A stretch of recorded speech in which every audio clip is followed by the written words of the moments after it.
Welcome back, MTG Burgeoning community. Welcome back, YouTube viewing audience. If you're still part of the latter and have not joined the former, you can change that by clicking the subscribe button now. When you do, you become eligible for each of this channel's reward series, which you can peruse in the description below. It's still Top 10s Day Wednesday, and this is our second Top 10 list of 2021.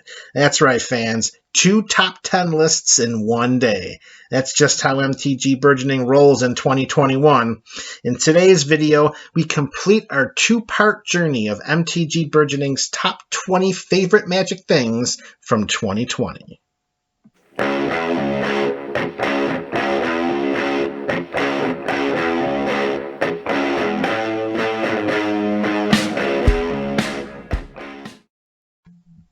Hello, Burgeonites! Welcome our second Top 10s Day Wednesday video of today.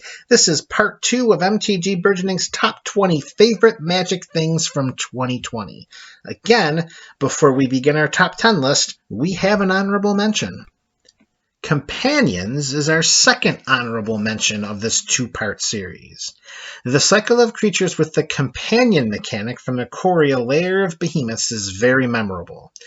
The cycle was designed to allow players an additional card to cast from outside of the game, upon setting certain deck-building requirements. These creatures could be cast once from the Companion Zone each game. Whether research and development failed or Wizards underestimated the ingenuity of its player base, the presence of Companions shook formats everywhere. Within minutes of being previewed during spoiler season, one of the Companions, Lutri the Spell Chaser, was banned in the EDH Commander format. After weeks of dominance, Wizards changed the Companion mechanic by applying a tax of 3 colorless generic mana in order to bring the creature from the Companion Zone to the player's hand at sorcery speed. This modification greatly tempered the power of the Companion mechanic, and its popularity dropped sharply. The Companion cycle is my favorite attempt by Wizards to introduce a new wrinkle to the game. The strength, size, pedigree, and creativity of Magic's player base, however, should not be considered lightly. The community responded as it should have, by taking an overpowered mechanic and creating builds that accentuated Companions to the point of forcing a widespread rule change, which is a rare feat. Companions did not last long, and for this reason they remain outside of my top 20 favorite Magic things from 2020. Now let's begin this second top 10. Number 10 is my favorite returning cycle of cards. My favorite returning cycle of cards from 2020 is the Shrines, which appeared in Core Set 2021. In October of 2004, Champions of Kamigawa was released, and in it was the first cycle of legendary enchantments with the Shrine subtype. Each Shrine has an effect that is duplicated by the total number of shrines the player controls. Flash forward to 2020 and the release of Core Set 2021 back in July, and with it another cycle of legendary enchantments with the Shrine subtype, which includes a 5-color rare shrine, Sanctum of All. It can be expected to see these 11 shrines included in a future 5-color EDH Commander build, which makes this cycle of shrines from Core Set 2021 my favorite returning cycle from 2020. Number 9 is my favorite sorcery. My favorite sorcery from 2020 is Migration Path from Ikoria Lair of Behemoths. The problem with mana ramp spells is drawing them later in the game when ramp is no longer necessary. Migration Path resolves this conflict by allowing its caster to cycle it for 2, as opposed to holding a useless card in their hand during the latter portions of the game. Migration Path is a far more favorable option over similar costed ramp spells like Explosive Vegetation and Circuitous Route. The versatility created by adding cycling makes Migration Path my favorite sorcery from 2020. Number 8 is my favorite reprints. My favorite reprints from 2020 are from Commander Legends. If the set contains reprints such as Mana Drain, Vampiric Tutor, and Scroll Rack, then one would assume it's the core of a master set priced at around $200 to $250, right? Enter Commander Legends, a set with Masters quality reprints that can be purchased right now for less than $100 a box. For the purposes of comparison, one box of Double Masters, 2020's Master Set, is the price of 3 draft booster boxes of Commander Legends. Personally, I would rather purchase 3 booster boxes of Commander Legends than 1 booster box of Double Masters. The value in the reprints alone makes Commander Legends such an attractive product. The aforementioned cards, in addition to other reprints such as Rings of Brighthearth, Command Beacon, and Staff of Domination, make the reprints from Commander Legends my favorite reprints of any set from 2020. Number 7 is my favorite instant. My favorite instant from 2020 is Sublime Epiphany from Core Set 2021. Sublime Epiphany allows its caster to choose from any number of 5 relevant modes. Although it's not impossible to select all 5 modes, choosing 3 to 4 different modes is more likely. This card allows its caster to counter target spell, counter target activated or triggered ability, return target non-land permanent to its owner's hand, create a token that's a copy of target creature they control, and or draw a card. Sublime Epiphany's versatility makes it my favorite instant from 2020. Number 6 is my favorite returning mechanic. My favorite returning mechanic from 2020 is Landfall. The Landfall mechanic debuted in original Zendikar, which released in October of 2009. Landfall returned in Battle for Zendikar 6 years later, and then once again back in September with Zendikar Rising. Landfall is a powerful mechanic which rewards players for playing lands, a basic principle of all Magic the Gathering games. These rewards are enhanced when consideration is given to the number of ways players can get lands onto the battlefield. Lands played from hands, put into play from libraries and graveyards, or even bouncing lands from play can trigger landfall abilities.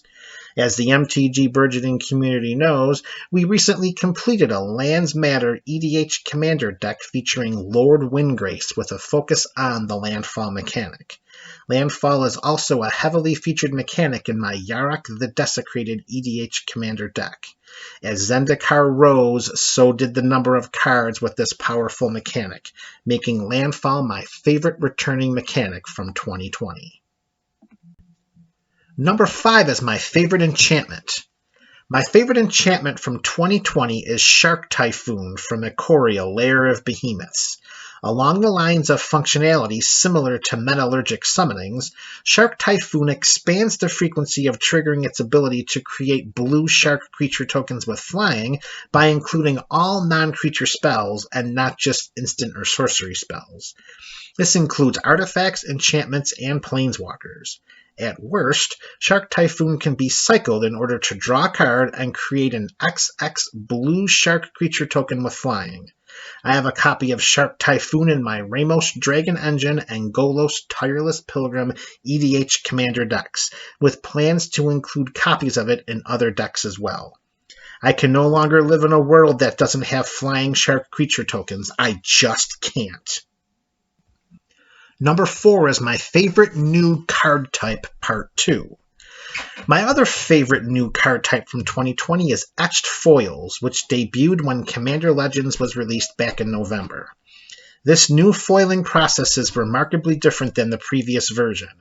In vivo, the differences between etched foils and regular foils are remarkable, the beauty of which is often lost in a video. Showcasing the etched foiling process for the first time across various legendary creatures in Commander Legends, both new and reprinted, was the exclamation point to Wizards' Year of Commander mantra.